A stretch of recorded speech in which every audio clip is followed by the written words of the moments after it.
when it comes to Alexander Volkanovski, I usually don't care about the odds because the same rant I went on about Izzy and being special, Volkanovski's that special of a fighter as well. So when it comes to a fighter like that, I don't care too much about the odds. When I hear 240, I'm like, yeah, but it's Alexander Volkanovski. No one has bigger huevos ever in the UFC than Alexander Volkanovski. He's the two biggest Australian nuts of all time. On 10 days' notice to fight Islam Makhachev is insane. And this guy's always in shape. But you can't be in an 8-week fight camp shape like he was for the first fight against Islam. His biggest tool, and if you remember on the broadcast, Dominic Cruz alluded to this, his biggest asset at 155 is his cardio. I don't think Alexander's out of shape. I do think he'll be able to go 5 rounds. I don't think he'll be able to push the same way he was in that first fight, which I thought he won. Same.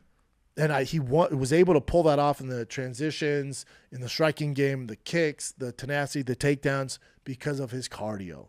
If that cardio, let's say his cardio is at a 10 for that first fight, let's say it's at a 9 this time, you're going to get a different fight. The odds are so stacked against Alexander to pull this off. Who do I want to win? Who am I picking? Volkanovski. I think you beat him the first time.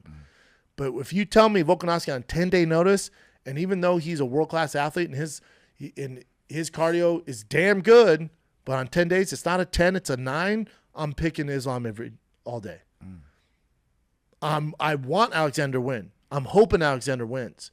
But off 10 days, and his cardio is not at that elite level, which makes him basically the Lance Armstrong of the UFC, and he's able to just, weather the storm, get takedowns, especially late in the rounds. If that's even off a little bit, Islam wins this fight. You're getting a different fight. You're expecting the same result as the first time against Islam Alexander Volkanovski. You're sorely mistaken because it's a 10-day notice. He'd have a full camp. His cardio is not going to be the same. He's going to fight different. Now, is that enough to pull off something and knock Islam out? Maybe. That's what you're hoping for. The issue is when you take a fight on 10-day notice, I don't care what fighter you are, the odds are against you in every facet. It's not good for Alexander. It's good for the fight fans, good for the UFC, good for the brand, good for Islam, not good for Alexander Volkanovski. This is going to be a much tougher fight. Islam's coming with a different game plan. Alexander's going to have to come with a different game plan. And his cardio's not a 10, even at a 9. It's going to be tough to pick him over Islam.